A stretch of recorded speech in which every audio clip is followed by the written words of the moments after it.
చూద్దాం మొదటి రాజుల కింద మన దేవుడు ఎంత పౌరుషం కలిగిన వాడో. కొంతమంది సన్నాసులు ఉన్నారు క్రైస్తవులు, వాళ్ళ సన్నాసిగాళ్ళకి తెలియాలి ఇది. నేను కావాలని అంటున్నాను, సన్నాసిగాళ్ళు, సిగ్గులేనోళ్ళు, సీమునెత్తు లేనోళ్ళు, ఏది చెయ్యంటారు చెయ్యంటారు, సిగ్గులేని సన్నాసి, అన్నం తింటున్నారు గడ్డి తింటున్నారు తెలియదు, అలాంటి వాళ్ళందరూ చూడాలి. ఇది ఏం జరుగుతుందో చూడండి, ఏం జరుగుతున్నారు మాట్లాడుతున్నారు చూడండి. మరికొన్ని సంగతులు మనం చూసుకుని త్వరగా ముగించుకునే ప్రయత్నం చేద్దాం. సమాజంలో దుర్బోధలు పెరిగిపోయాయి. ఆ దుర్బోధలు పెరిగిపోయాయి కనుకే సమాజంలో రోజు రోజుకి సంఘం యొక్క విలువ తగ్గిపోతుంది. దానికి ముంగుర్తుగా మనం చూసిన కొన్ని రెఫరెన్స్ మనకు గుర్తున్నాయి. ప్రభు అయిన యేసుక్రీస్తు వారిని శిష్యులు అడిగారు, ప్రభువా నీ రాకడికి యుగ సమాప్తికి సూచనలు ఏంటి అని. అలా అడిగినప్పుడు ప్రభు చెప్పాడు, భూకంపాలు వస్తాయి, యుద్ధాలు జరుగుతాయి, మనుషుల మీదకి మనుషులు లేస్తారు, అక్కడక్కడ కరువులు, ఇలాంటివన్నీ జరిగినప్పుడు నేను సమీపమనే ఉన్నాను, ఇదే గుర్తని చెప్పలేదు. ఆయన ఏమన్నాడంటే, నా పేరు మీద చాలా మోసాలు జరుగుతాయి, ఇదే ఫస్ట్ సైన్ అన్నాడు ఆయన. అంత్య దినాల్లో దయ్యాల బోధయందు మనుషులు నమ్మకం ఉంచుతారు. అలాంటివి ప్రజలకి ఇంపుగా ఉంటే అలాంటి ప్రజలు దొరద చెవులు గలవారే బాగా వింటారు వాటిని. అలాంటివి ఈరోజు మన తరాల్లో ఎక్కువైపోయింది. మరి వాటిని గురించి మాట్లాడవలసిన బాధ్యత మాకు ఉందా అంటే ఉంది.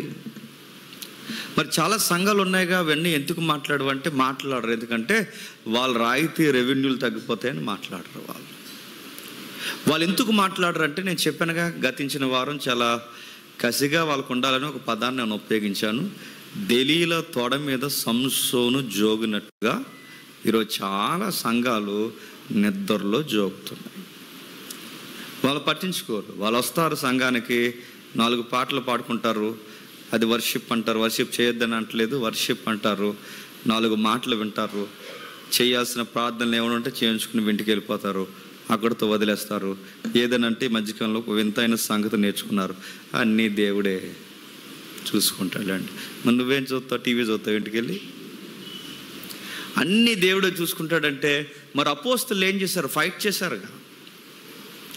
తప్పు ఎక్కడున్నా వాళ్ళు ఖచ్చితంగా అడిగారుగా, అరే ఇది తప్పు, ఇది వాక్యంలో ఇలా లేదు, మీరు వాక్యంలో ఉన్నట్టు మీరు ప్రకటించట్లేదని అపోస్తలులు అడిగారుగా, ఆది సంఘం అడిగారుగా, మన ముందున్న పెద్దలు అడిగారుగా, ఎక్కడికక్కడ విషయాన్ని ఫైట్ చేసుకుంటూ వచ్చారుగా. ఆ తీవ్రత ఏది? అందుకే ఎవరికి బాధ్యత ఉన్నా లేకపోయినా 100 మందిని మనం రక్షించుకోవచ్చేమో కానీ 10 మందినైనా మనం దుర్బోధల్లో కొట్టుకుపోకుండా కాపాడతాం. అది మన ప్రయత్నం. ఇప్పుడు పార్ట్ 2 మనం వింటున్నాం. అంటే ఏం చెప్పాం గతించిన వారం? ఈ దుర్బోధకులు ఒకరిద్దరు కాదని నేను మళ్ళీ చెప్తున్నాను, నేను ఒకరిని కార్నర్ చేయట్లేదు. తెలుగు రాష్ట్రాల్లో ఈ మోక ఈగల కన్నా ఎక్కువైపోయారు ఈ మధ్య.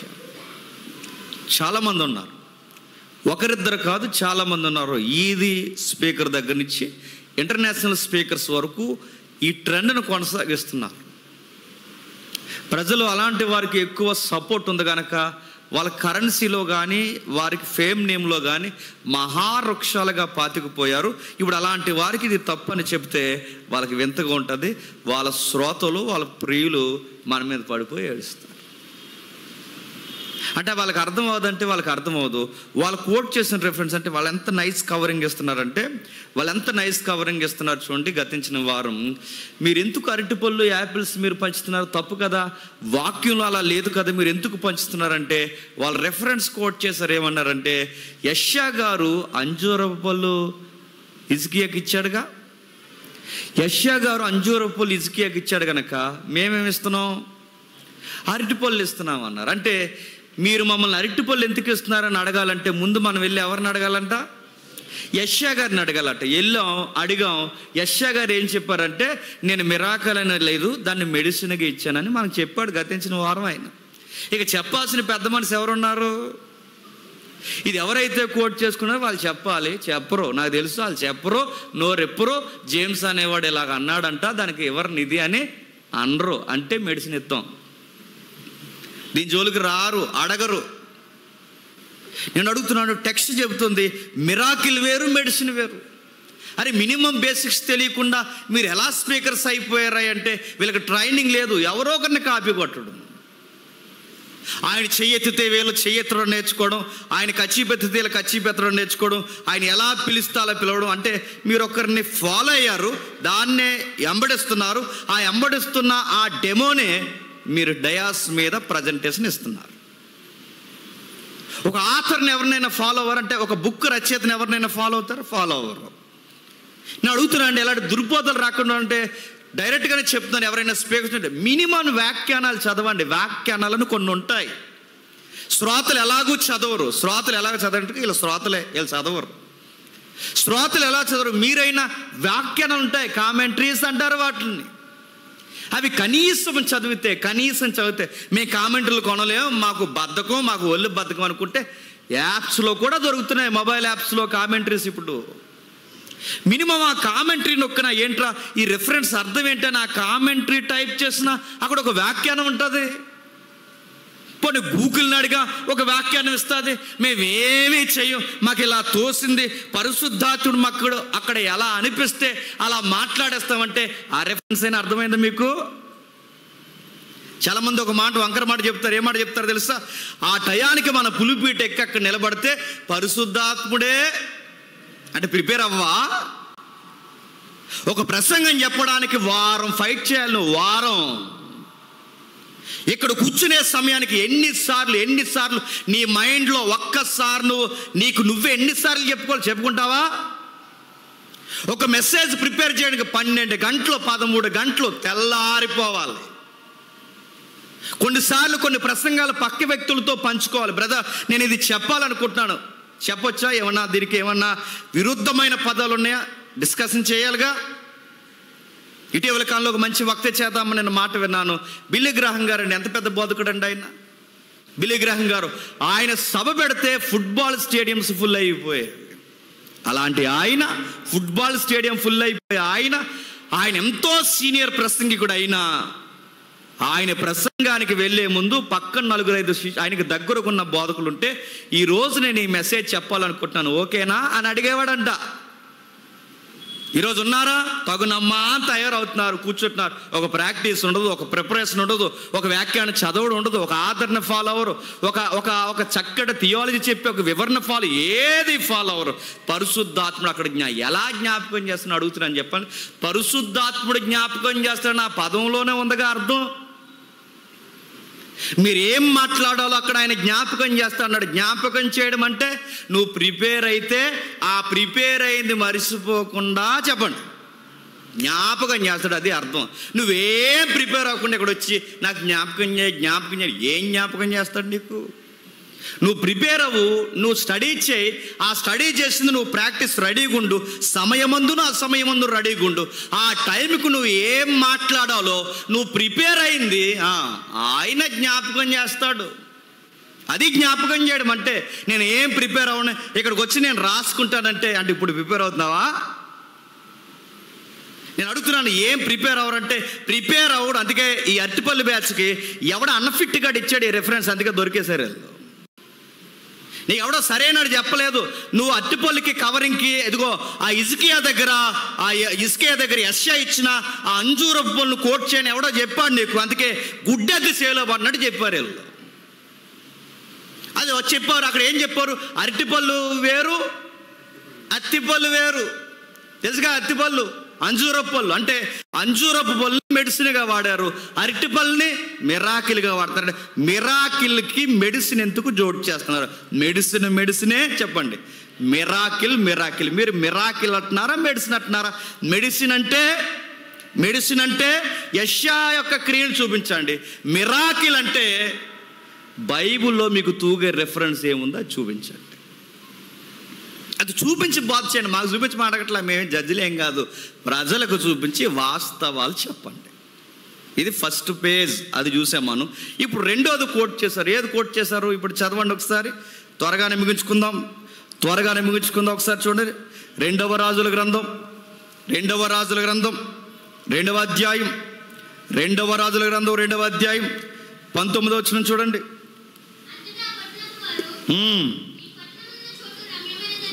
ఈ పట్టణం ఉన్న చోటు రమ్యమైనదని. అందరూ బైబిల్ చూడాలి. ఎవరు బైబిల్ చూడకపోతే తిక్కలేగిస్తే మరి చెప్తున్నాను. బైబిల్ చూడాలి, ఏం చెప్తున్నానో ఖచ్చితంగా మీరు వినాలి. ఓకే,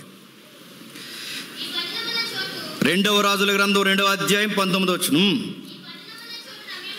ఈ పట్టణం ఉన్న చోటు రమ్యమైనదని, నీళ్లు మంచివి కాదు, అందుచేత భూమి నిస్సారమై ఉన్నదని ఎలీషాతో అనగా, అతడు క్రొత్త పాత్రలో ఉప్పు వేసి నా యొద్దకు తీసుకుని రండి వారితో చెప్పెను. వారు దాన్ని తీసుకొని రాగా అతడు ఆ నీటి యూట యొద్దకు పోయి అందులో ఉప్పు వేసి, యెహోవా సెలవిచ్చినదేమనగా, ఈ నీటిని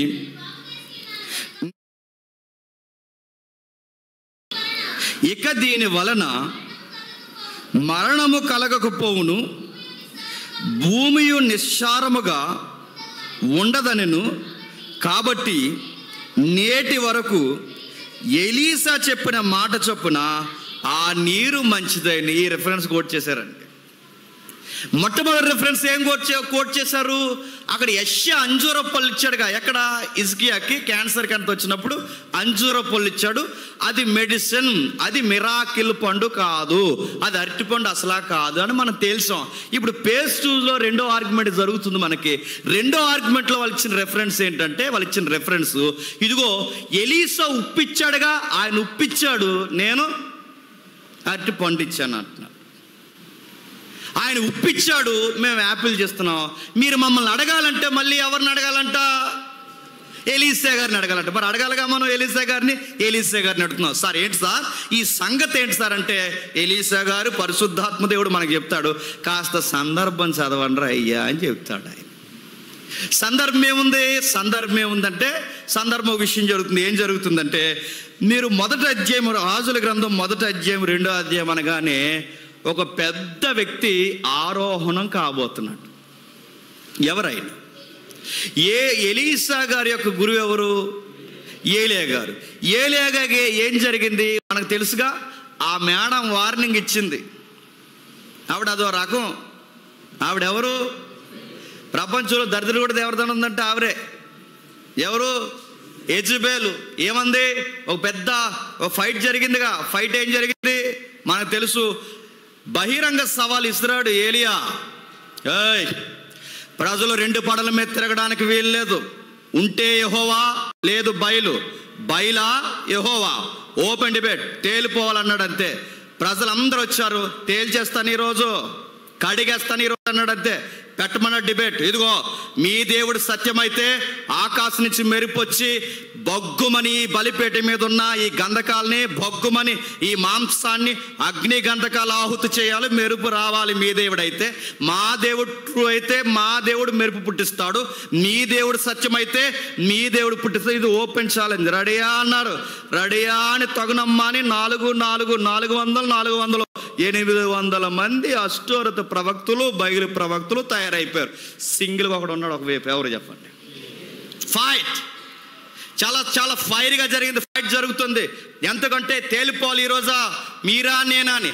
ఆ ఫైట్లో రకరకాల వార్నింగ్స్. వర్షిప్ జరుగుతున్నాయి. వర్షిప్ మీకు తెలుసు. ఆ వర్షిప్ ఏం చేస్తున్నారు? రా దేవుడా, రా రా రా రా రా రావట్లేదాడు. రా, వచ్చి మెరుపు పుట్టించి రా రా రా, బయలు రా ఉంటా వస్తాడు. ఎక్కడున్నాడు?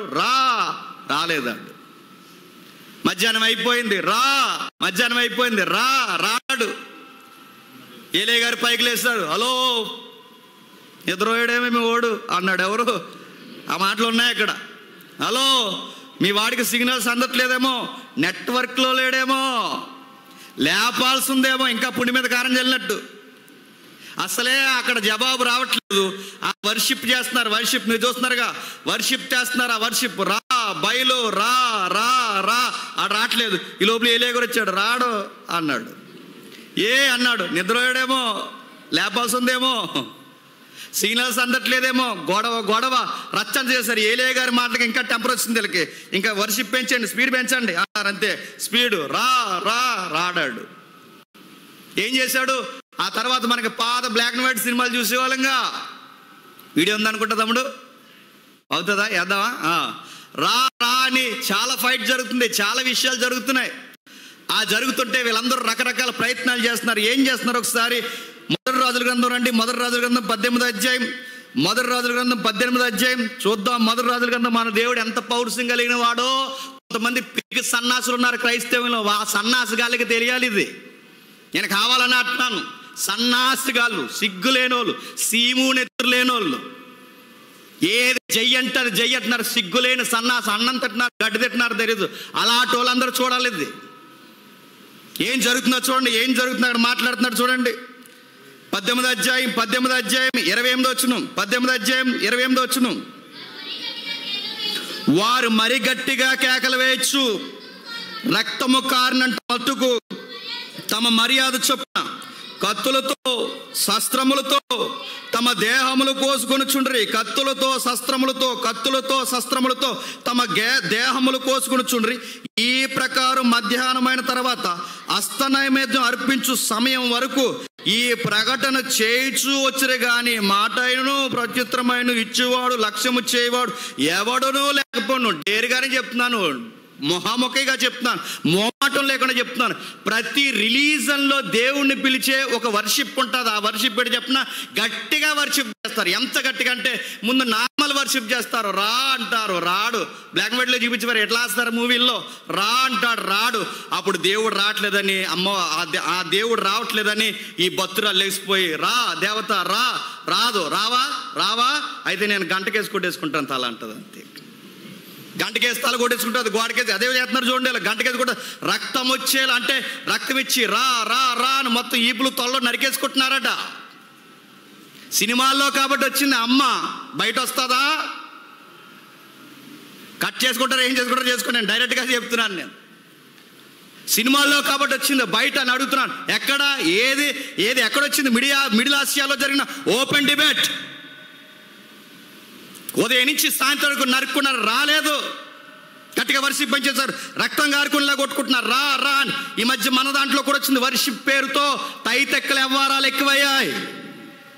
ఇది బయలారాధన అంటాను నేను. నువ్వు వర్షిప్ చేసినప్పుడు బైబిల్ ఎత్తి కిందెట్టి ఆ బైబిల్ మీద ఎగురుతున్నావు అంటే నీ వర్షిప్ చేస్తున్నప్పుడు నీకు బైబిల్ గౌరవించాలని తెలీదా? నీ బోర్డు వర్షిప్ చేయకపోయినా పర్లేదు, బైబిల్ గౌరవించకపోతే. బైబిల్ గౌరవించు. బైబిల్ కింద ఎట్టడం, పైన ఎగరడం, ఇది వర్షిప్పా? తన్మయత్రం చదువుతున్నాడు. తన్మయత్రం గట్టిగా డప్పులు కొట్టి క్రిస్టియన్లో లాస్ట్కి మ్యూజిక్ పెంచేస్తుంటారు. మ్యూజిక్ గట్టిగా వీడియో వచ్చింది చూసారు, గట్టిగా ఇంకా కొట్టు కీబోర్డ్ అయిన దగ్గరికి వెళ్ళి టిన్ను గారులేండి, కీబోర్డ్ అయిన దగ్గరికి వెళ్ళి గట్టిగా పాడేవాడు కుదిరిగా పడచ్చు, గట్టిగా ఇంక నేను కొట్టలేం పట్టిపో అన్నాడు. అంతాడు. ఇదా వర్షిప్ అంటే? ఇదే చేస్తున్నారు వాళ్ళు. అక్కడ జరిగింది ఇదే. గట్టిగా పాడారట, రాలేడు. పక్క జరగండి, నేను పిలుస్తాను అన్నాడు. ఏం జరిగింది చూడండి ఒకసారి. సౌండ్ అవుద్దా? ఒకసారి పెట్టండి. ఒకసారి ఒక వ్యూ, ఒక 3D వీడియో చూడండి ఒకసారి.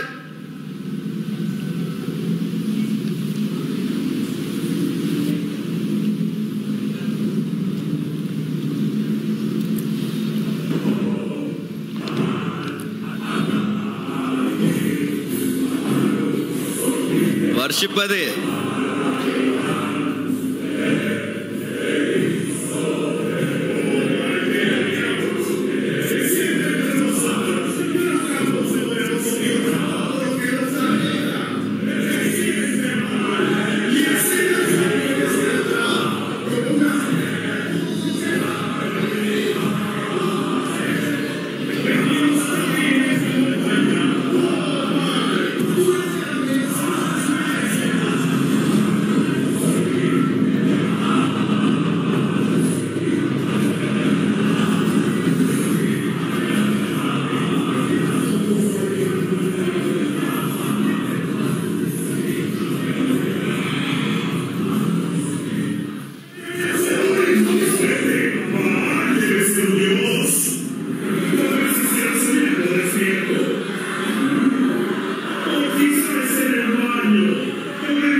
¿Qué pasó?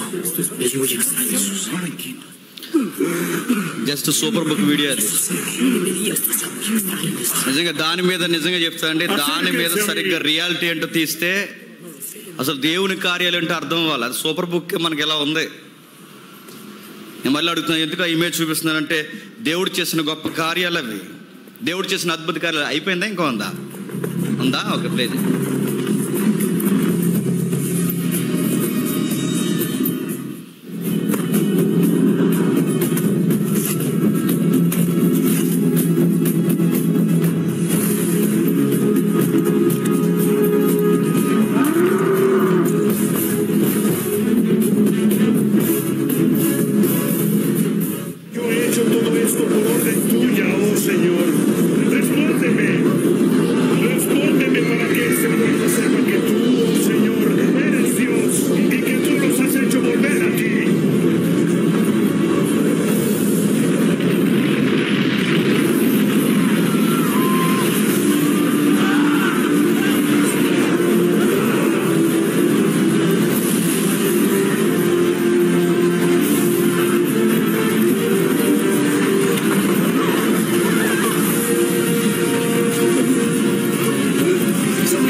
జస్ట్ ఇమేజ్ మాత్రమే.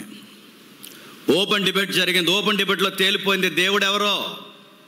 మీ దేవుడు గొప్పవాడా, మా దేవుడు గొప్పవాడా? మెరుపు పుట్టింది, ఆకాశం నుంచి మెరుపు వచ్చింది, అగ్నిగంధకాలు ఒక్కసారి దిగిపోయి ఆ బలిపీఠాన్ని కాల్చేసే రోజు. గెలిచిన వారు ఒక పక్క ఉన్నారు, ఓడిన వారు ఒక పక్క ఉన్నారు. ఏలియా చెప్తున్నాడు, నెక్స్ట్ ఏంటి? ఒకటే మాట, ఈ ప్రజలను మోసం చేస్తున్న దొంగ ప్రవక్తలను తీసేయాలన్నాడు. ప్రజలను మోసం చేస్తున్న ఈ ప్రవక్తలు ఉండగా 2 పడవల మీద ప్రజలు నడిపించడానికి వీల్లేదు, తీసేయాలి వీళ్ళని.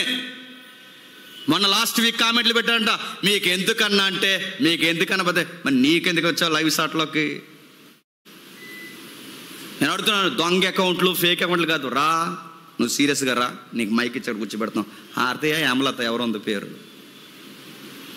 రా కూర్చో, ఇక్కడికి వచ్చి కూర్చో. నువ్వు అడగో, నీకేమి చెయ్యు, నీకేం పట్టదు, నీకు 2 అట్టిపళ్ళు ఎత్తే సైలెంట్గా ఇంటికి వెళ్ళిపోతావు నువ్వు, నీకేం అర్థమవుదు. బైబిల్ చెప్తుంది. అరే ఇలా లేదు బైబిల్లో. నిలబడ్డాడు ఆ రోజు, మాట్లాడు, తేలిపోవాలని మాట్లాడు. 800 మందిని అంటే 400 800 మందిని తీసేశాడు. అవతల నుంచి ఓ పనికి మాలని సవాల్ ఇస్తుంది, మా వాళ్ళని తప్పుపడతావా, మా వాళ్ళని లేకుండా చేస్తావా, మా అష్టరథ ప్రవక్తల్ని, మా బయలు ప్రవక్తలను లేకుండా చేస్తావా? 24 అవర్స్లో గుర్తుపెట్టుకో, నెక్స్ట్ డేకి ఇదే టైంకి నేను లేకుండా చేసేస్తాను. ఎవరు? యెజబెలు. ఎవరిని? ఏలియాని. ఈ టెన్షన్ పట్టుకుంది ఏలియా గారికి. ఆయన మనలాంటి స్వభావం గల మనుషుడే కనుక అక్కడి నుంచి పరిగెట్టాడు. మరణాపేక్ష గలవాడే గృహంలోకి వెళ్ళాడు. దేవుడు మోటివేషన్ చేశాడు, దేవదూత ద్వారా చెప్పించాడు. ఇక ఏలియా గారికి శామ్ మీద ఇంట్రెస్ట్ పోయింది. ఇక నాకు ఉండాలని లేదు ప్రభువా, ఇంక నన్ను త్వరగా తీసుకెళ్ళి. అంటే ఇలాంటి పెద్ద ఆయన డిబేట్ తర్వాత కొంచెం లూజ్ అయ్యాడు. నన్ను తీసుకెళ్ళిపో ప్రభు అంటే దేవుడు మోటివేషన్ చేశాడు. మరలా మెరుపులో నుంచి వచ్చాడు, ఏలియాతో మెరుపుని పుట్టించాడు, పర్వతాల చిన్నాభిన్నములు చేశాడు, భూకంపం పుట్టించాడు. అవన్నీ ఎందుకు ఏలియాకు చూపిస్తున్నాడంటే కారణం ఒకటే, మెరుపు అంటే ఈ మెరుపుని బట్టి ఆ రోజు నేనున్నాను నిరూపణ చేస్తావు. మళ్ళీ మెరుపు పుట్టించాడు. ఆ మెరుపుని చూసి ఏలియాకు ధైర్యం రావాలి. శిలలు చిన్నాభిన్నమయ్యాయి, భూకంపం వచ్చింది. ఈ భూకంపం ముందు యెజబెలు ఏ పాటిది? ఈ శిలలు చిన్నాభిన్నం అవుతున్నప్పుడు ఈ పర్వతాల ముందు యెజబెలు ఏ పాటిది? ఇది ఇండైరెక్ట్గా మెసేజ్ ఎవరికి ఇస్తున్నాడు చెప్పండి? దేవుడు ఏలియాకి మోటివేషన్ ఇస్తున్నాడు. కానీ ఏలియా గారికి ధైర్యం రాలేదు. ఒక మాట అన్నాడు ఆయన, ఏమన్నాడంటే, మహారోసం గలవాడినే చెప్పండి, నేను ఒక్కడనే ఉన్నాను అంటున్నాడు. ఈ మాట నేను అనకూడదు, ఒక అడుగు ముందుకేసి అడుగుతున్నాను. అంత మహారోసం అయితే గృహ వరకు ఎందుకు పరిగెట్టుకుని వచ్చారు? అక్కడే ఉండాలిగా.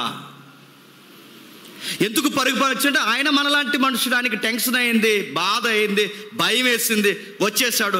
కానీ ఆయన ఏం చెప్తున్నాడంటే, మహారోసం గలవాడిని ఒక్కడు ఉంటప్పుడు దేవుడు చెప్తాడు, అలా అనకు, ఇంకా బయలునొక మోకాల్లో ఉన్నవారు ఇంకా నాకు చాలా మంది ఉన్నారు. నీ వ్యూలోనే చూడకు, ఇంకా 1000 మంది ఉన్నారు బయలుకు మొక్కనది. నేను ప్రిపేర్ చేస్తున్నాను, నువ్వు రెడీ అవ్వట్లేదు. ఈ టైంలో నీకు రిటైర్మెంట్ దగ్గర అయిపోయింది. మరొక అబ్బాయికి పోస్టింగ్ డిసైడ్ అయిపోయింది. ఆ అబ్బాయి పేరే చెప్పండి, ఎలీసా. ఇది పేరు. నీకు రిటైర్మెంట్ దగ్గరకు వచ్చింది, ఇదిగో ఎలీసాకి పోస్టింగ్ రిటైర్ అయ్యారు, ఎలీసాకి పోస్టింగ్ డిసైడ్ అయిపోయింది, నీకు రిటైర్మెంట్ దగ్గర అయిపోయింది. ఈ టైంలో దేవునికి ప్రార్థన చేశాడు, ఆ ప్రార్థన నెరవేర్పు తీసుకెళ్ళిపో ప్రభువా అని. ఆ తీసుకెళ్ళిపోయే సందర్భం 2వ రాజుల గ్రంథం 2వ అధ్యాయంలో మనకు కనబడుతుంది. ఏం జరుగుతుంది చూడండి, ఏం జరుగుతుంది 2వ అధ్యాయం 11వ వచనం నుంచి. వారు ఇంకను వెలుచు మాట్లాడుచుండగా ఇదిగో అగ్ని రథములను అగ్ని గుర్రములను కనబడి వీరిద్దరిని వేరు చేసిన, వీరిద్దరంటే ఎవరు? ఎలీసా ఏలియా. వీరిద్దరిని వేరు చేసెను. అందుకు ఏలియా, అప్పుడు ఏలియా సుడిగాలి చేత ఆకాశమునకు ఆరోహణమాయను. ఎలీసాది చూసి, నా తండ్రి ఇశ్రాయేలు వారికి రథములను రౌతులు అంటే ఆ మాటకు అర్థం ఏంటండి? ఇశ్రాయేలుకి పైలట్, ఇశ్రాయేలుకి మార్గదర్శి, ఇశ్రాయేలుకి ఇదిగో ముంగుర్తు దిక్చూసి నువ్వు వెళ్ళిపోతున్నావు. ఇప్పుడు నువ్వు వెళ్ళిపోతే ఇశ్రాయేల్ని గైడ్ చేసేది ఎవరు? ఇశ్రాయేలుకి రౌతు ఎవరు? ఇశ్రాయేలుకి రథం ఎవరంటే ఇశ్రాయేలు ముందు నిలబడి ఇలా నడవాలి, ఇలా చెయ్యాలని నడిపించే పైలట్ ఎవరు? నువ్వు లేను లోటే. నువ్వు లేకపోతే మరలా ఇశ్రాయేల్ని అంతగా గైడ్ చేసేది ఎవరు? ఇది బాధ ఎలీసా. ఆ టైంలో అప్పటికే శిష్యులు ఎటకారం చేస్తున్నారు. ఎవరిని? ఎలీసానే. ఏమని ఎటకారం చేస్తున్నారు? 3వ వచనం చూడండి. 3వ వచనం, బేతేలులో ఉన్న ప్రవక్తల శిష్యులు, అంటే అప్పటికే ట్రైనింగ్ అవుతున్న ప్రవక్తలు ఉన్నారు, ట్రైనింగ్ పాస్టర్లు ఉన్నారు. వాళ్ళు ఎటకారం చేస్తున్నారు. ఎవరిని? ఎలీసా గారిని. సందర్భం లేకుండా ఉప్పు తెచ్చాను పప్పు తెచ్చాను కుదరదు, మొత్తం సందర్భం చదవాలి. సందర్భం ఏంటో సందర్భంలోంచి వాక్యాన్ని చూడాలి. ఉప్పుకి అరటిపల్లికి సంబంధం లేదు. సంబంధం లేని వాటికి కలిపితే అడ్డంగా దొరుకుతారు. దేవునికి లెక్క చెప్పుకోవాలి. క్రమానుగతంగా బైబిల్ చదవాలి. ఇదిగో ఇక్కడ ఏం జరుగుతుంది? ఆ శిష్యులు ఎటకారం చేస్తున్నారు. బేతేల్లో ఉన్న ప్రవక్తల శిష్యులు ఎలీసా యొద్దకు వచ్చి, నేడు యెహోవా నీ యొద్ద నుండి నీ గురువును పరమునకు తీసుకొని పోవునని నువ్వు ఎరుగుదువా అంటే వీళ్ళు ఎరిగితారంటే ప్రవక్తలకి కొన్ని విషయాలు ముందే తెలుస్తాయి. ఈ ప్రవక్తలు కాదు, మళ్ళీ ఫ్యానే వస్తుంది, ఆ ప్రవక్తలు కాదు. నడుతున్న ప్రవక్తలు అనే కేటగిరీ ఎక్కడ వరకు, ఎంత ప్రవక్త అనే కేటగిరీ దేనికి వర్తిస్తుంది? పునాదని దేనిని అన్నాడు? కొన్ని ఉన్నాయి అయ్యా, థియలాజికల్ స్టడీ అంటారు దాన్ని. ప్రవక్తల భాగం ఏంటంటే ప్యాటర్న్ కనబడుతుంది. ప్రవక్తల కాలం, అపోస్తుల కాలం, ప్రవక్తల కాలం, అపోస్తుల కాలం, ప్రవక్తల కాలం, అపోస్తులు అంటే క్రీస్తు మూలరాయి, ప్రవక్తలు, అపోస్తులు, ఇప్పుడు సువార్తికులు. అని తర్వాత మాట్లాడుకుందాం. అయితే ప్రవక్తలు మాట్లాడుతున్నారు. ప్రవక్తల శిష్యులు ఎలీసా యొద్దకు వచ్చి, నేడు యెహోవా నీ యొద్ద నుండి నీ గురువుని పరమునకు తీసుకొని పోవని ఎరుగువా అని ఎలీసాను అడగా, నేను ఎరిగితిని, మీరేం కామెంట్ చేయకండి అన్నట్టు. నాకు తెలిసి ఇప్పుడు డిస్కషన్ మీతో కాదు, నాకు మా గురువుతో. గురువా నువ్వు ఎక్కడికి వెళ్తున్నావు? ఈరోజు నేను అస్సలు వదలను, ఎందుకంటే నేను ప్రవక్తల శిష్యుల్లో ఒక శిష్యుడిని కనుక నాకు కూడా తెలుసు ఈరోజు రేపు నేను యెహోవా తీసుకెళ్ళిపోతాడని. ఎలీసాకు చెప్తున్నాడు గురువు అయిన ఏలియా గారు, నువ్వు ఎక్కడే ఉండంటే ఈరోజు నేను ఎక్కడికి వదిలి వెళ్ళిపోను, నేను నీతోనే ఉంటాను అన్నాడు. మంచి శిష్యుడు అండి ఆయన. ఇంకా ఏం జరుగుతుంది? 7వ వచనంలో చూడండి, ఇంకా ఏం జరుగుతుందో. ప్రవక్తల శిష్యులలో 50 మంది దూరం నిలుచుండి చూచుచుండగా, 5వ వచనం చూద్దామా? 5వ వచనం చూడండి. 5వ వచనం, యెరికోలో ఉన్న ప్రవక్తల శిష్యులు ఎలీషా యొద్దకు వచ్చి, నేడు యెహోవా యొద్ద నుండి నీ గురువుని పరమునకు తీసుకొని పోవునని నీవు ఎరుగుదువా అని ఎలీషాను అడగగా, నేను ఎరుగుదును, మీరు ముందు సైలెంట్గా ఉండండి అన్నాడు. ఆయన వెళ్ళిపోతాడని నాకు తెలుసు, మీకు తెలుసు. ఏం జరగబోతుందో నేను ఎదురు చూస్తున్నాను. మీరు ఏం మాట్లాడకండి. ఈరోజు నా గురువుని వదలను. గురువు ఎక్కడికి వెళ్తే అక్కడికి వెళ్తున్నాడు. 7వ వచనంలో ఏం కనబడుతుంది? మరలా ప్రవక్తలో శిష్యుల్లో 50 మంది దూరం నిలుచుండగా వారిద్దరూ యొర్దాను దగ్గర నిలిచింది. అంతటా ఏలియా తన దుప్పట ఒకటి తీసుకొని నీటి మీద కొట్టగా నీరు అవతలకి యువతలకి పాయలైపోయిన. ఒకసారి మీరు ఊహించండి. మళ్ళీ నేడో రేపు కొత్త ప్రసంగం వస్తుందేమో, ఏలి అక్కడ దుప్పటి ఉపయోగించాడు, మేము మళ్ళీ ఇంకొకటి ఉపయోగిస్తున్నాం అనుకోండి. మీకు డ్రైనేజీలు కూడా పాయలు అవ్వవు అని మళ్ళీ చెప్తున్నాను. ఏలియా అక్కడ దుప్పటి పోయించాడు. మేము ఏదో ఒక ఆబ్జెక్ట్ ఉపయోగిస్తామంటే ఆబ్జెక్ట్ ప్రతి దానికి కాజ్ ఉంది, కాజ్ అండ్ ఎఫెక్ట్ ఉంది. అది నీకు టెక్స్ట్లో తెలియాలి. ప్రతి దానికి కలిపేసుకుంటే కుదరదు. నెక్స్ట్ కిందకి వెళ్ళారు, విషయం జరిగింది. ఏలియా వెళ్ళిపోతున్న వైను ఆయన చూశాడు, బాధపడుతున్నాడు. అయ్యా నువ్వు వెళ్ళిపోతే తర్వాత ఎవరు? దుప్పటి కింద పడింది, ఆ దుప్పటి కిందకి వచ్చింది. నెక్స్ట్ ఎవరు ప్రవక్తలందరూ చూస్తున్నారు. ఆ ప్రవక్తల శిష్యులు కూడా అర్థం చేసుకోవడం కన్నా అపార్థమే. నెక్స్ట్ నీ గురువు వెళ్ళిపోతే నెక్స్ట్ నీ ఫ్యూచర్ ఏంటి, నీ భవిష్యత్తు ఏంటి, నీ స్టాండింగ్ ఎక్కడా కాదు, ఎక్కడే అని చెప్పాలి. ఎవరు చెప్పండి? ఎలీషా. నేను అక్కడికి పోను, ఇక్కడికి పోను, ఇంకెక్కడికి పోను. నా ప్రేయర్ రిక్వెస్ట్ ఉంది. నా దేవునికి నేను ప్రేయర్ చేశాను. ఏలియా ఆత్మలో 2 పాలు, 2 పాలు నాకు కావాలని ప్రార్థన చేశాను. ఆ ఆత్మ నా మీదకు దిగును గాక, నేను ఎక్కడే ఉంటానన్నట్టు ఒక షరతు, ఒక ఇమేజ్, ఒక సైన్, ఒక నిబంధన ప్రజలకు కనబడాలి, ఈ శిష్యులకు కనబడాలి. ఆ కనబడేలా ఏలియా ఆత్మ ఎక్కడికి పోలేదు. ఏలియా వెళ్ళిపోయాడు, కానీ ఏలియా ఆత్మ ఇజ్రాయేల్ని వదలలేదు అనడానికి ఇప్పుడు ఒక గుర్తు ఒకరిలో కనబడాలి. ఆ ఒక్కరు ఎవరు చెప్పండి? ఎలీషా. ఎలీషాకి ఏం కనబడుతుంది చూడండి. 13వ వచనం నుండి మరియు ఏలియా దుప్పటి క్రింద పడగా అతడు దాన్ని తీసుకొని యొర్దాను ఒడ్డునకు వచ్చి ఒంటి మీద నుండి క్రింద పడిన దుప్పటి పట్టుకొని నీటి మీద కొట్టి, ఏలియా యొక్క దేవుడైన యెహోవా ఎక్కడున్నాడు? ఎప్పటి వరకు ఏలియాతో ఉన్నావు, ఎప్పటి వరకు ఏలియా కార్యాల్లో ఉన్నావు, ఇప్పుడు ఇంకా ఉన్నావా? ఏలియా ఉన్నప్పుడు ఏలియాతో పాటు నీ ఉనికి కూడా ప్రభువా ఎక్కడి నుంచి వెళ్ళిపోయిందా లేదని కన్ఫామ్ చేయడానికి ఎలీషా అడుగుతున్న క్వశ్చన్ ఏంటి చెప్పండి?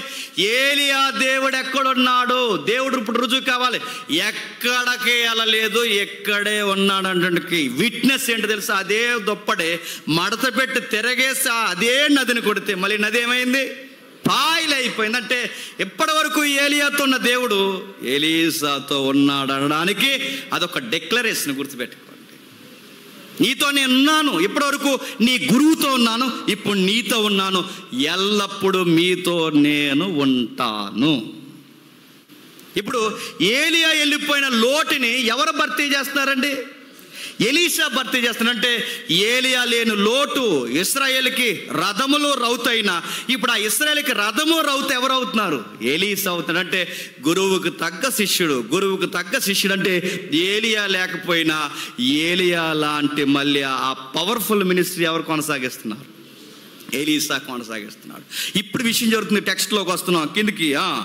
అతడు ఆ దుప్పటితో నీటిని కొట్టగా అది ఇటు అటు విడిపోయినందున ఎలీషా అవతల ఒడ్డునకు నడిచిపోయిను.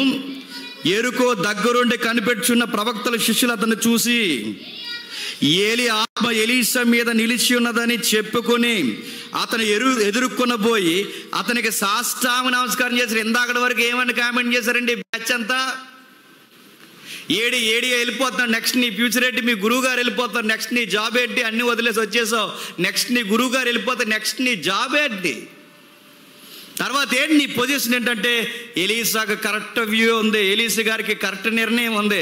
నా గురువు వెళ్ళిపోయినా నా గురువు సేవను నేను కొనసాగించాలన్న ఆశ ఆయన గుండెల్లో ఉంది. కనుకే ముందు మీరు సైలెంట్గా ఉండాలి, ఏం చేయాలి నాకు తెలుసా అన్నాడు. ముందు మీరు సైలెంట్గా ఉండాలని మనం సైలెంట్గా పెట్టాడు.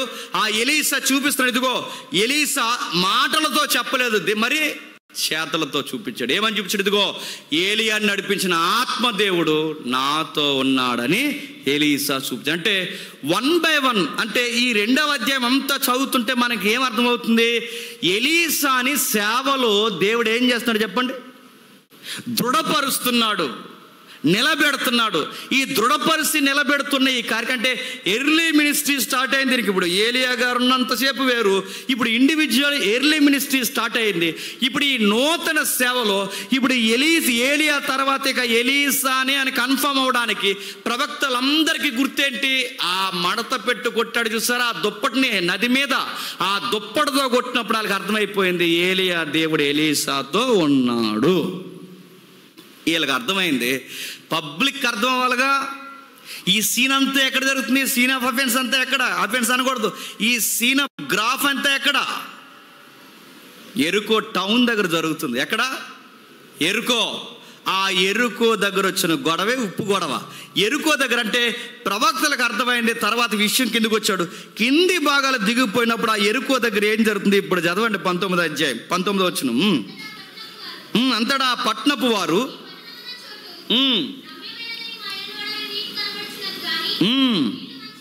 ఏంటట, ఆ పట్టణపు వారు ఈ పట్టణమున్న చోటు రమ్యమైనదని మా ఏలినవాడైన నీకు కనబడుచున్నది. కానీ పట్టణపు వారంటే ఏ పట్టణపు వారండి వీళ్ళు?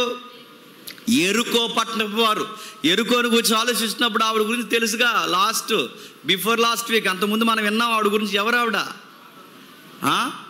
ఆదామా? రాహాబు కోసం విన్నాం. అంటే రాహాబు గారు ఊరిదే. ఏ ఊరు? ఎరుకో. ఆ ఎరుకో దగ్గర జరుగుతున్న సీన్లు అంటే రాహాబు గారు టైం లైన్లో ఏదో జరిగింది.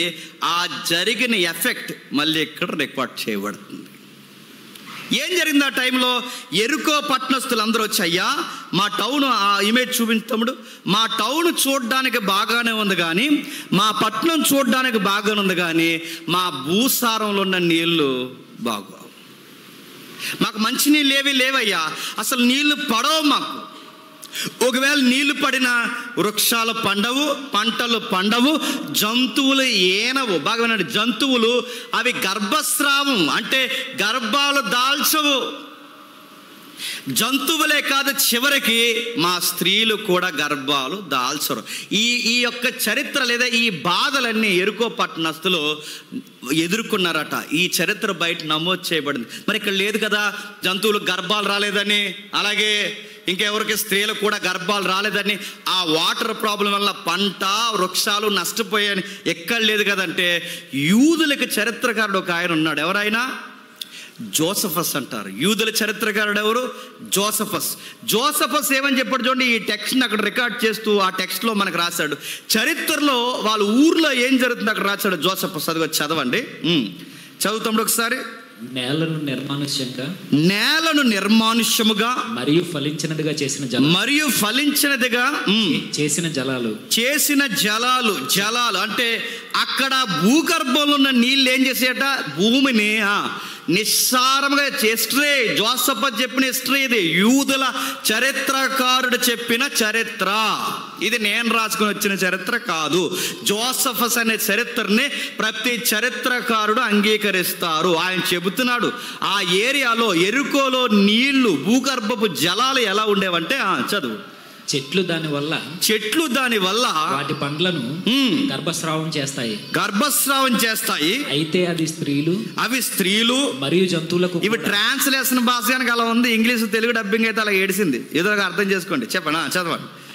అయితే అది స్త్రీలు మరియు జంతువులకు కూడా గర్భస్రావం అయ్యేలా చేసిందని జోసఫస్ చెప్పాడు. ఎవరు చెప్పాడు? జోసఫస్ అంటే ఎవరండి? చరిత్రకారుల్లో పేరు మోసిన చరిత్రకారులో ఒకడు యూదుల చరిత్రకారుడు జోసఫస్. అంటే ఆ ఏరియాలో ఉన్న చేదు నీళ్ళు అనగానే జస్ట్ చేదు నీళ్ళు అనుకోకండి. తాగితే ఆ చేదు నీళ్ళ వల్ల పంటలు పండలేదు, పంటలు కూడా కూలిపోయాయి, చెట్లు కూడా ఫలించలేదు, జంతువులు కూడా ఏం లేదు. చాలా కాలం నుంచి ఆ ల్యాండ్ మీద ఉన్న స్త్రీలకి పిల్లలు పుడతలేదు. ఆ నీరు వల్ల అంత ఎఫెక్ట్ అయ్యారు వాళ్ళు. ఇప్పుడు ప్రశ్న, అంత ఎఫెక్ట్ ఎందుకయ్యారు? ఆ ల్యాండ్ మీద శాపం ఉంది. ఎవరు పెట్టారు ఆ శాపం? యెహోషువ పెట్టాడు. ఎవరు పెట్టారు? యెహోషువ. ఎక్కడ ఒకసారి చూడండి. యెహోషువ గ్రంథం చూద్దాం. యెహోషువ గ్రంథం 6వ అధ్యాయం. యెహోషువ గ్రంథం 6వ అధ్యాయం 26వ వచనం. యెహోషువ గ్రంథం 6వ అధ్యాయం 26వ వచనం. త్వరగా. జనుల చేత శబదము చేయించి, ఎవడు ఎరుకోను డెవలప్ చేయాలన్నా, ఎరుకోకి ఆ ప్రారంభంలో కనబడుతున్న అది ఉంటుందిగా, ఆర్చ్ పెట్టాలని ఎవడైనా చూసినా, ఎరుకోలో కొత్త కనెక్షన్లు, కొత్త రూలింగు, కొత్త దళసరి ఆదాయం ఎవడన్నా లీడ్ చేయాలని వస్తే వాడి ఫ్యామిలీ ఎగిరిపోద్ది. అంటే ఈ శాపం ఈ టౌన్కి ఎప్పుడుందండి?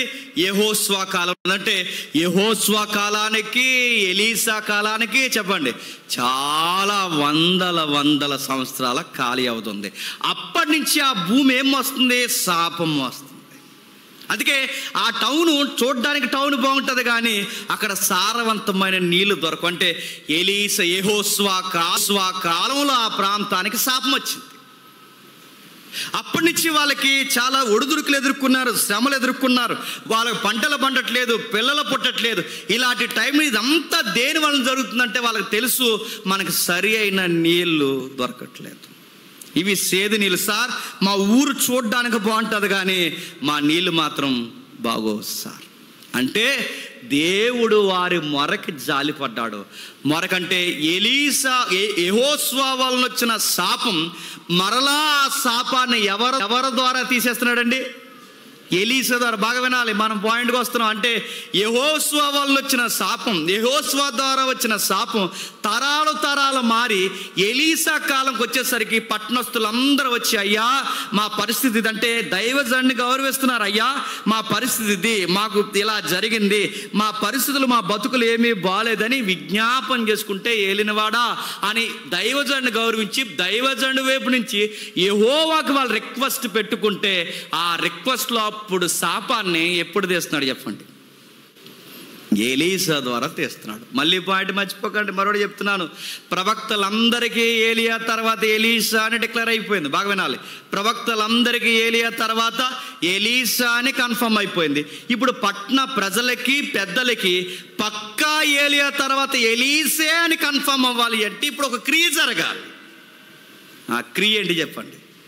తరతరాలు మోస్తున్న శాపం చెప్పండి ఈ రోజు నుంచి పోవాలని దేవుడు ఎవరి ద్వారా ఇది తీసేస్తున్నానని చెప్పాలనుకున్నా తెలుసా? ఎలీషా ద్వారానే. అంటే ఈ ఉప్పు కలిపి, అంటే మీ నీళ్ళలో ఒక కూజాని తీసుకురండి, అందులో నీళ్లు పట్టండి, ఆ కూజాలో ఉప్పు కలపండి, ఆ ఉప్పు నేను అక్కడ కలుపుతాను, మీవి శుద్ధ జలాలు వస్తాయి అన్నాడు. నేను అడుగుతున్నానండి, ఇది ఎలీషా సొంతంగా చేశాడా, యెహోవా చెబితే చేశాడా? అది క్లియర్గానే ఉంది. ఎలీషా సొంత ప్రయత్నమే కాదు. ఎందుకంటే ఈ మాట ఎందుకు నేను నొక్కు చెప్తున్నానంటే, ఎలీషా చెప్పకపోయినా చేశాడా? చెబితే చేశాడు. నువ్వే చెప్పకుండా చేస్తున్నావు. ఆయన చెప్పకపోయే చేయలేదు, ఆయన చెబితేనే చేశాడు. ఎలీషాకి చెప్పాడు క్లియర్ కట్గా. ఏమని చెప్పాడు చూడండి 21వ వచనంలో, అతడు ఆ నీటి ఓట యొద్దకు పోయి అందులో ఉప్పు వేసి యెహోవా సెలవిచ్చినదేమనగా, ఈ నీటిని నేను బాగుగా చేసి ఉన్నాను కనుక ఇక మీదట దీని వలన మరణము కలగకపోవునంట. ఆ నీళ్లు తాగితే ఏమవుతుంది? చచ్చిపోతున్నారు.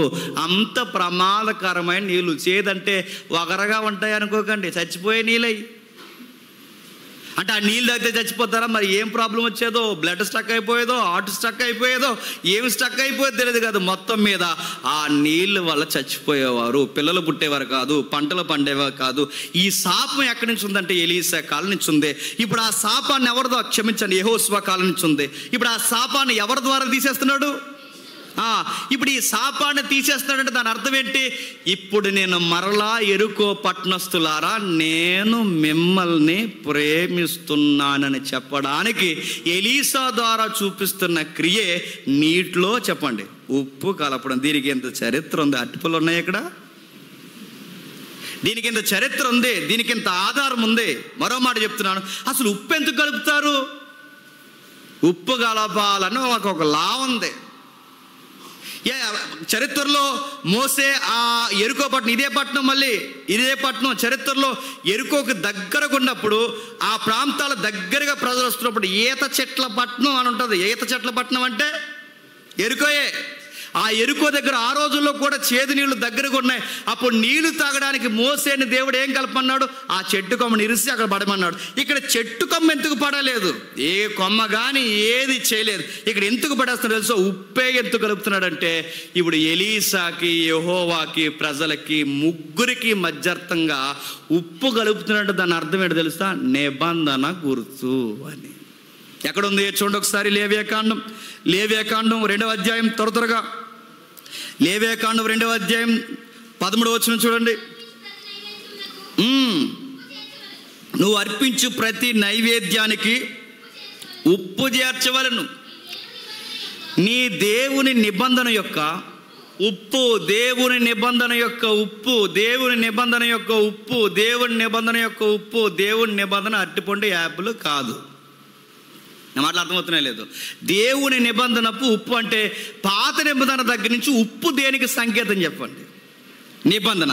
ఇప్పుడు ఎవరితో ఎవరికి నిబంధన? ఇదిగో యెరికో ప్రజలారా, చెప్పండి, యెరికో ప్రజలారా, ఎలీసా ఎదుట ఇదిగో నేను చేస్తున్న కార్యం మీ అందరి ఎదుట నేను మరలా నిబంధన చేసుకున్నా. అంటే యెహోషువ ద్వారా వచ్చిన శాపాన్ని తీసి ఈ రోజు నుంచి మీకు మంచి జలాలు ఇస్తున్నా, అంటే నేను మరలా మిమ్మల్ని ప్రేమిస్తున్నాను అనడానికి గుర్తు, నిబంధన గుర్తుని చేస్తున్నాడు. ఆ నిబంధన గుర్తే ఉప్పు. మనకి నిబంధనలు ఏముంటాయి? ఒట్టే ఉంటుంది మనకి. వాళ్ళకి నిబంధనకు ఉప్పు ఉంటుంది. వాళ్ళకి ఇశ్రాయేల్ కల్చర్లో ఉప్పు ఉంటుంది. మరొక నిబంధన ఉంటుంది, తొడ కింద నరపుత్రుడా నీ తొడ కింద చేయబెట్టు. నేను చెలవిచ్చినది ఏమనగా తొడ కింద ఎందుకు చేయబెట్టాలి? తొడ కింద చేతి పెట్టడం అంటే అది కూడా నిబంధన. వాళ్ళ కల్చర్ వేరు, వాళ్ళ నిబంధనలు వేరు. అంటే ఇక్కడ ఉప్పు నిబంధన, ఉప్పుని నిబంధనగా వాడాడు. ఇంకా ఎక్కడైనా ఉందా ఆధారం అంటే ఒకసారి చూడండి. 2వ దినవృత్తాంతాల గ్రంథం 13వ అధ్యాయం 2వ దినవృత్తాంతాల గ్రంథం 13వ అధ్యాయం 5వ వచనం చూడండి. 2వ దినవృత్తాంతాల గ్రంథం 13వ అధ్యాయం 5వ వచనం. ఇశ్రాయేలు రాజ్యమును ఎల్లప్పుడూ ఏలినట్లుగా ఇశ్రాయేలు దేవుడైన యెహోవా దావీదుతోనూ అతని సంతతి వారితోనూ నిబంధన చేసి, అక్కడ ఒక ఫుట్ నోట్ ఇచ్చాడు చూడండి. భంగము కాలజాలని అనడానికి ఫుట్ నోట్ ఇచ్చాడు చూడండి. ఉప్పు నిబంధన. దావీదుతో ఇశ్రాయేలుతో కూడా నిబంధన చేసుకున్నప్పుడు ఇంకా నేను మిమ్మల్ని ఏమీ అనను, మిమ్మల్ని మంచిగా చూస్తాను, మిమ్మల్ని హతులు కాకుండా చూస్తాను అనడానికి నిబంధనకి ఏం వాడుతున్నాడండి? ఉప్పు. నా మాటలు అర్థమవుతాయి. అంటే ఉప్పు కలుపుతున్నాడు అంటే ఇక్కడ దాని అర్థం ఏంటి? బైబుల్ ఏ కామెంటరీ చదివిన అర్థమవుతుందండి, ఏ చిన్న కామెంటరీ చదివిన అర్థమవుతుంది. అంటే వీళ్ళ కామెంటరీలు చదవరు, ఏది తోస్తే చెబుతారన్నమాట. అన్ని కామెంటరీ రైట్ అని నేను చెప్పట్లేదు, మెజారిటీగా అందరూ అంగీకరించే కామెంటరీలు ఉన్నాయి, అవి చదివిన అర్థమవుద్ది. ఉప్పు దేనికి గుర్తు అంటే నిబంధన గుర్తు. ఎందుకు ఇక్కడ నిబంధన?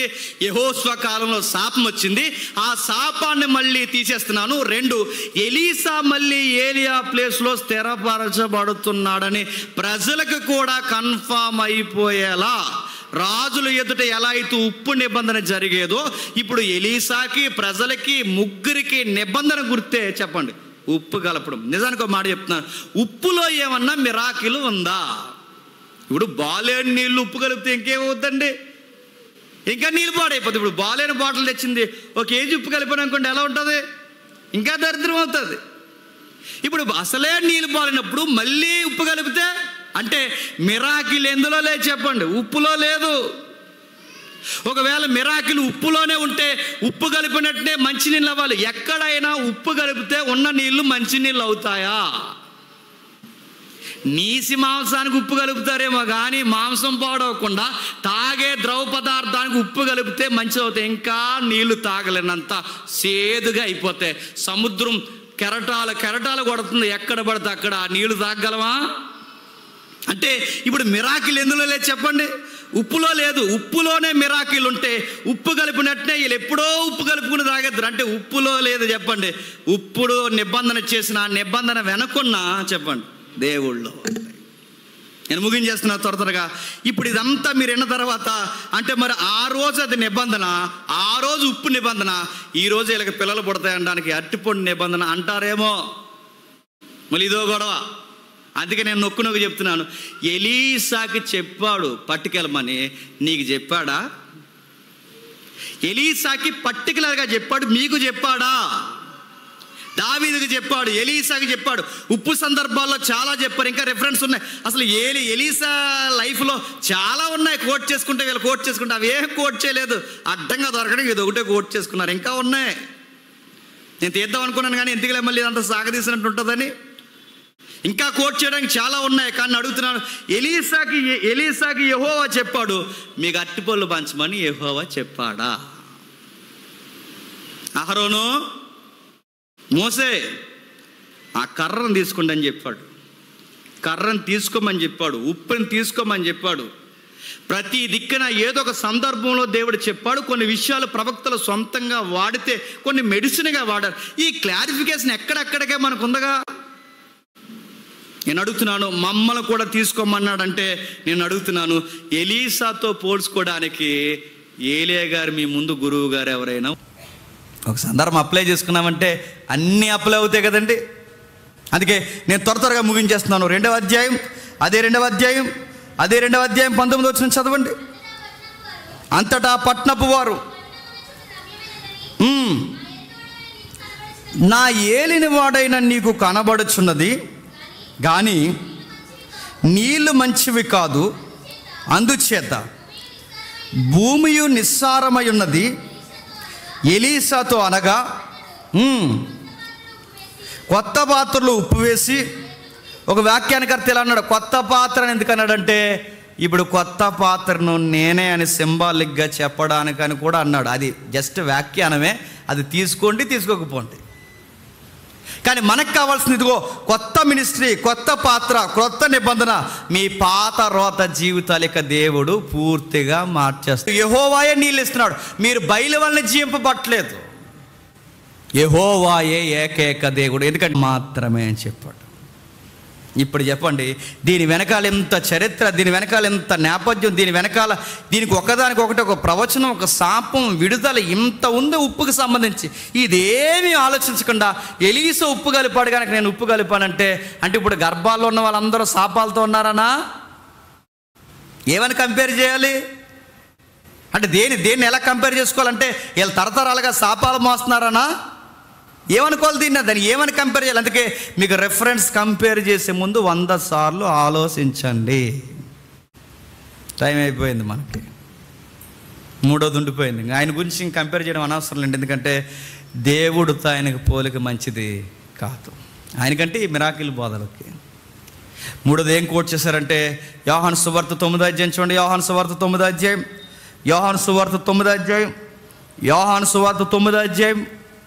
6వ వచనం. యోహాను సువార్త 9వ అధ్యాయం 6వ వచనం.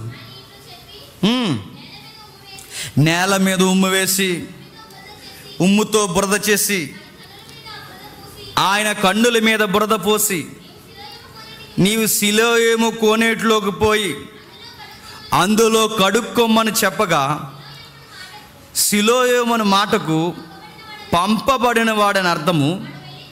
వాడెళ్ళి కడుక్కొని సూపు గలవాడు ఆయన. మళ్ళీ ఇది కలిపారు. ముందేం కలిపారు? యెషయా దగ్గర అంజూరపు ముద్ద కలిపారు. 2వది ఏం కలిపారు?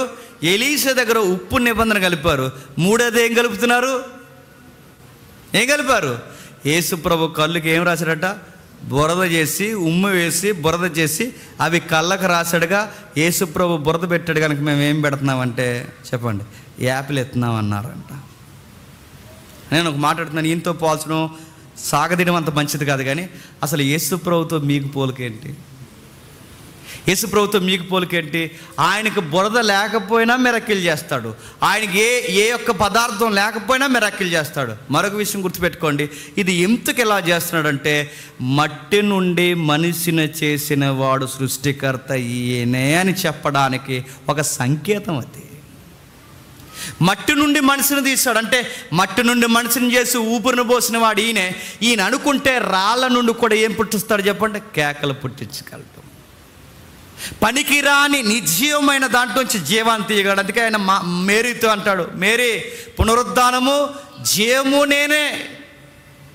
ఆయనతో అడుగుతున్నాను, యేసు ప్రభుతో పోలికేంటి? మీరు ప్రవక్తలతో పోల్చుకున్నట్టే పోన్లే, మీరు ఎలీసాతో పోల్చుకుంటే పోన్లే, మీరు ఏకంగా ఎవరితో పోలుస్తున్నారు? యేసుక్రీస్తు వారితో పోలుస్తున్నారు. ఈసారి ఇది పోల్చుకోండి. ఆయన సముద్రం మీద నడిచాడు, గోదావరిలో నడండి. ఈ పోల్చుకోరు. ఇలాగంటే ఎటకారం చేస్తున్నారు. ఎటకారం కాదు నడుతున్నాను, లాజిక్ ఉండాలిగా. ఆయనతో పోలికి నడుతున్నాను.